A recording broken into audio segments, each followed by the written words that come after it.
Ke Bang Riza. Bang Riza, tadi di segmen sebelumnya ada pertanyaan untuk Bang Riza. Ini artinya kalau jargon Jakarta maju, apakah selama ini Jakarta mundur dengan dijabat oleh gubernur-gubernur sebelumnya? Ya, tidak mundur, justru Jakarta ini kan memang maju, tapi kita ingin menjadi kota global yang maju, yang berkelanjutan. Jadi kita ini kalau melihat karakter daripada warga Jakarta itu selain memang cerdas, kritis, tapi juga yang tidak kalah penting adalah karakter warga Jakarta tuh ekspektasinya tinggi. Jakarta memang sudah menjadi kota yang maju jika dibandingkan dengan provinsi-provinsi di seluruh Indonesia. Tapi kita ingin menjadi Jakarta maju sebagai kota yang global, kota internasional yang berdaya saing. Dan seperti Dubai gitu tadi?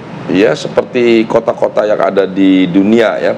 Jadi pertama karakter daripada masyarakatnya yang selalu berinteraksi, terbuka, demokrasinya juga semakin baik, semakin cerdas. Kemudian juga masyarakatnya itu selalu memberikan pemberdayaan. Kita ingin memberikan kesempatan adanya pemberdayaan bagi masyarakat. Kemudian juga terjadi interaksi. Kenapa ada program diberikan bantuan 100-200 juta setiap RW, itu tidak lain tujuannya agar kalau ada uang di situ, maka warga di setiap RW itu akan berkumpul, berinteraksi, diskusi, dialog, kira-kira uang ini untuk digunakan apa, hanya dibikin gapura, dibikin taman, kemudian tempat belajar, berdiskusi, atau tempat olahraga, apapun itu, sehingga warga terjadi interaksi, dialog, diskusi. Tapi kalau itu dibilang anggapan sebagai suatu program yang muluk-muluk, Bang, bagaimana? Itu tidak muluk, karena bantuan 100-200 juta itu kurang lebih cuma 550 miliar ya setahun ya. Kita punya APBD itu tidak kurang dari 83 miliar. Jadi itu sangat rasional ya.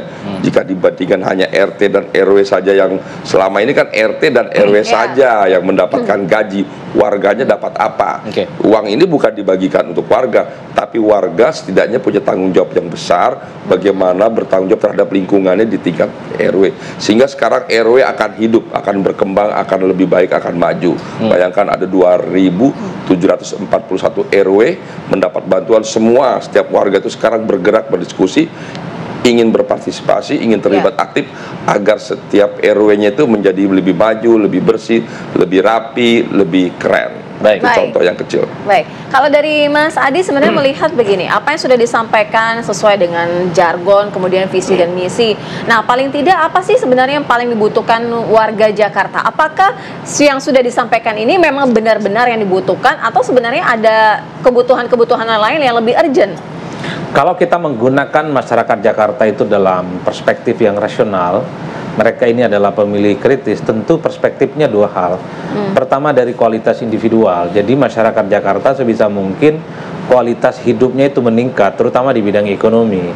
Kalau hari ini pendapatannya 4 juta, sebisa mungkin pendapatannya bertambah, bisa 4,5 juta dan 5,5 juta, dan jumlahnya harus lebih banyak.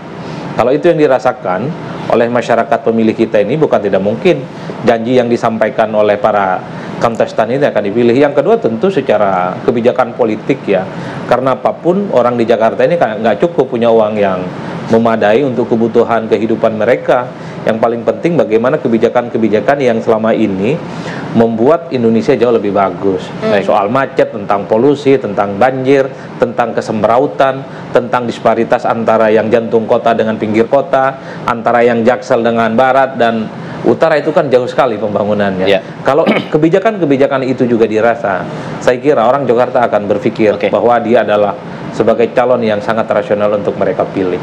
Mas Adi, kalau tadi Mas Adi bilang ini marketing politik untuk menggapai suara hati masyarakat, salah satu ceruk besar yang kemudian harus diambil adalah kan suara-suara pemilih Pak Anies sebelumnya, yang kemudian saat ini mungkin masih ada yang bingung begitu. Dan kalau saya bisa tarik benang merah, mereka menawarkan akan melanjutkan program-program Pak Anies yang bagus, katanya seperti itu. Tapi dari jagoan-jagoan yang kita lihat, yang kita dengar, sepertinya kok tidak menonjolkan ke sana begitu. Justru seperti ingin memisahkan diri dari apa yang sudah dilakukan Pak Anies Baswedan. Anda melihatnya seperti apa? Ya, pemilih Anies itu kan sebenarnya tidak semuanya loyal, tidak semuanya strong ya. mayoritas mereka sebenarnya masih terafiliasi ke banyak calon. Sangat tergantung bagaimana sentuhan-sentuhan akhir. Dan saya membaca pemilih-pemilih yang tidak loyal dan tidak strong itu adalah mereka yang sebenarnya terkonfirmasi dalam banyak hal. Dia menganggap perspektif personal, kehidupan mereka itu jauh lebih baik dari sebelumnya. Itu menjadi preferensi pilihan politik utama. Jadi kalau ada yang mengatakan bahwa tingkat golput di Jakarta itu tinggi, bagi saya itu sangat spekulatif. Yang ideologis mati-matian membela Pak Anies itu juga nggak terlampau banyak, Pak. Anggap saja pemilih Anies itu 30%, paling sisanya 7-6%. Selebihnya mereka ke TPS toh. Akan memilih kandidat yang menurut mereka rasional, terukur. Jadi kalau dalam perspektif masa semacam ini yang digunakan, maka sangat sangat eligible kalau para kontestan itu sudah harus mulai mengidentifikasi bagaimana kebijakan-kebijakan yang selama ini dibuat baik gitu ya. Misalnya soal JIS, soal reklamasi harus mulai dikonfirmasi kepada pemilih. Suka tidak suka itu, karena memang itu adalah satu keputusan politik yang dalam banyak hal membuat Anies di 2017 yang lalu juga disukai. Terlepas isu politik identitas, terlepas ada isu soal adanya isu agama ataupun demo 212 yang cukup panjang saat itu, dulu sebelum ada isu agama, ketika Anies bilang jadi gubernur ingin stop reklamasi, orang happy dan senang, ini bagus karena reklamasi saat itu dianggap merugikan rakyat, meski dalam prakteknya reklamasi masih aja jalan. Itu lain hal. Tapi sebagai sebuah janji politik ini kan menarik. Termasuk misalnya soal Jaklingko itu kan menarik idenya. Tapi ide-ide lain soal DP rumah 0% kan nggak pernah terjadi. Artinya apa? Kebaruan-kebaruan ini sepertinya membuat kenapa warga Jakarta dalam level kebijakan juga mencari siapa sebenarnya pemimpin yang oke. Kang Emil itu bagus, dia bikin rumah di atas stasiun, itu bagus Pak. Tinggal bagaimana ini dieksplanasi dan diterjemahkan supaya ini betulan terjadi, bukan hanya sebatas konsep, karena orang Indonesia nggak nyambung, di Jakarta masih belum nyambung itu. Belum kebayang gitu kayaknya. Iya, ada rumah di atas stasiun, itu belum ada yang memikirkan, dan itu menurut saya cukup bagus. Begitupun misalnya dengan kebijakan-kebijakan Pramono dan Rano Karno, misalnya sekolah swasta gratis, itu harus diterjemahkan tuh, sekolah-sekolah yang internasional yang hanya segelintir orang bisa mengakses. Orang kampung nggak, saya ingin sekolah di tempat itu bisa gratis, kan luar biasa Pak. Mimpi juga kita sekolah yang kayak di Cilandak itu, ataupun di Binus yang ramai itu Pak. Kan kita nggak sanggup sekolahkan anak-anak kita di dunia internasional yang saya kira kapasitasnya memang di atas rata-rata. Ataupun Dharma Pangrekun tuh bisa tidak konspirasi internasional itu di tempat lain boleh, tapi di Jakarta tidak. Kan itu orang pengen tahu juga bagaimana konsepnya. Baik. Nah, kita ke Bu Siti dulu yang pertama. Janji politiknya siap ditagih Bu. Sekaligus closing statement. Janji politik yang Ibu sampaikan tadi dari Mokon. Ya, memang kalau pas nggak ada masalah ya, nggak ada pandemik, kayaknya fine saja. Tapi begitu ada pandemik, mau membangun itu juga nggak jadi semua. Dan kita fokuskan memang pada keamanan. Jadi dengan keamanan itu pembangunan yang direncanakan semua tadi itu akan bisa berlangsung dengan baik. Berarti siap ditagih kita memang tidak janji muluk-muluk. Jakarta itu bukan untuk yang wah, yang kalau masyarakatnya tidak happy, tidak bahagia, bahkan kadang-kadang ada suatu diskriminasi antara yang kaya dengan yang tidak kaya. Nah, ini yang Dharma Pangrekun yang akan bisa menengahin. Baik. Dan kami tentu saja untuk pendidikan segala macam itu kita juga pasti sangat senang kalau kita bisa menggratiskan ya, dalam arti kata, dalam tanda kutip. Sekarang banyak yang gratis, tetapi ternyata masih bayar ini bayar itu, dan belum ada yang gratis sama sekali lah. Ini yang mesti kita dalami bagaimana caranya mewujudkan bagaimana itu. Caranya? Coba mungkin yang punya programnya dijawab untuk sekaligus closing statement. Silakan Mas Haris. Ya, jadi kalau misalnya siap gak ditagih atau tidak, saya rasa Mas Pram dan Bang Dul merupakan sosok yang memiliki pengalaman panjang di bidang pemerintahan dan bidang kebijakan publik ya. Jadi saya paham betul mereka akan bisa ditagih janjinya karena mereka punya kemampuan keterbukaan komunikasi yang baik untuk semua lapisan masyarakat. Mas Pram misalnya adalah sosok yang bisa dikatakan dalam dunia politik tidak memiliki musuh politik, tidak berteberangan dengan pihak politik manapun. Jadi ini adalah hal yang penting karena ketika tokoh-tokoh politiknya rukun, tokoh-tokoh politiknya bersatu, maka masyarakat pun akan adem, akan bersama-sama membangun Jakarta. Bang Dul apalagi beliau ini seolah-olah sudah menyatu sekali hatinya dengan masyarakat Tapi Jakarta. menerjemahkan programnya bagaimana yang kemudian bisa diambil Gini, oleh masyarakat? dengan berbicara langsung dengan masyarakat dengan sangat terbuka, itu yang sudah dilakukan Mas Pram dan Bang Dul, maka masyarakat itu semakin terpahami dengan apa-apa program-program yang dijelaskan. Misalnya Mas Bang Dul menyampaikan bahwa di Tanah Abang masih banyak sanitasi yang kurang baik. Nah itu kan mengganggu ya, misalnya di kota sebesar Jakarta dengan indeks pembangunan manusia yang tinggi, kesehatan ini perlu menjadi perhatian, dan Mas Pram dan Bang Dul berkomitmen untuk membangun itu gitu loh. Dan saya rasa dengan komunikasi yang terbuka dan Mas Pram dan Bang Dul yang sangat Jakarta dan sangat terbuka itu dengan masyarakat Jakarta, ini pembangunan akan semakin pembangunan itu semakin dirasakan. Misalnya penciptaan lapangan pekerjaan ya, salah satunya dengan program menciptakan pelatihan kerja bersertifikat di setiap kecamatan. Ini didekatkan masyarakat Jakarta dengan tempat tinggalnya untuk mencari pekerjaan. Nah, ini yang diperlukan masyarakat Jakarta.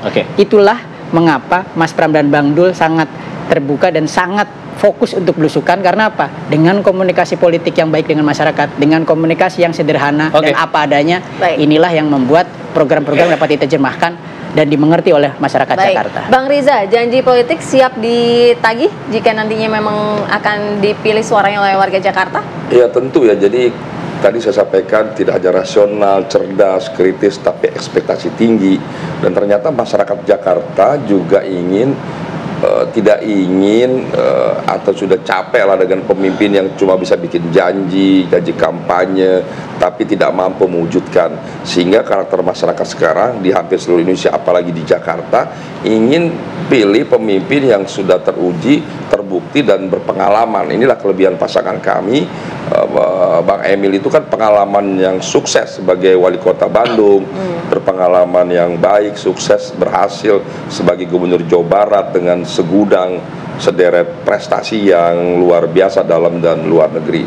Nah, salah satu penanganan macet di Jakarta selain membangun transportasi yang terintegrasi, harga yang terjangkau, memperluas MRT, LRT, busway, kemudian Jakliko dan sebagainya, tapi juga mendekatkan pergerakan perjalanan orang. Di antaranya adalah dari orang jalan ke rumah, ke sekolah, dari rumah ke kantor, itu diperkirakan seperti disampaikan Mas Adi, sehingga tidak hanya di atas stasiun tapi juga di atas pasar itu nanti akan dibangun